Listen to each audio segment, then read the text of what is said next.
আমরা I spy game খেলবো, যাতে তোমাদেরকে ঘর গুনতে হবে। তোমরা কি তৈরি? তাহলে চলো খেলা শুরু করা যাক। তাহলে বাচ্চারা বলো তো, এখানে কটি মৌমাছির ঘর দেখতে পাচ্ছ? চলো গুনি।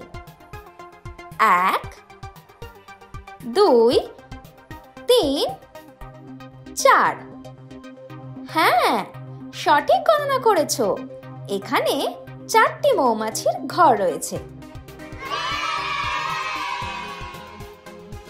এখন বলো তো বাচ্চারা, এখানে কটি ট্রি হাউস আছে? আমার সাথে গণনা করো।